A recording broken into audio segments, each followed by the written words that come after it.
एक कदीम इस्लामी कहानी। बहुत वक्त पहले अरब के रेगिस्तान में एक नेक शख्स हजरत हातिम ताई अपनी सखावत और मेहमान नवाजी के लिए मशहूर थे। उनके खेमे में कोई भी शख्स भौंका या प्यासा न रहता था। एक दिन सर्दियों की रात में एक मुसाफिर उनके खेमे के करीब पहुंचा। वो सर्दी से कांप रहा था और भाग से ढाल हो चुका था। हातिम ताई ने मुसाफिर को देखा और फौरन खेमे से बाहर आकर उसे अंदर ले गए।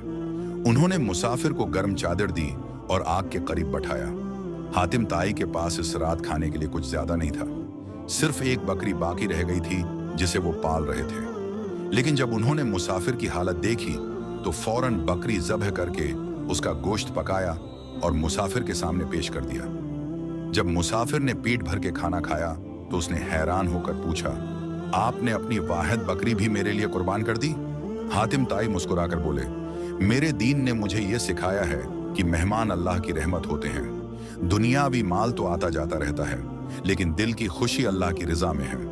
ये बात सुनकर मुसाफिर की आंखों में आंसू आ गए।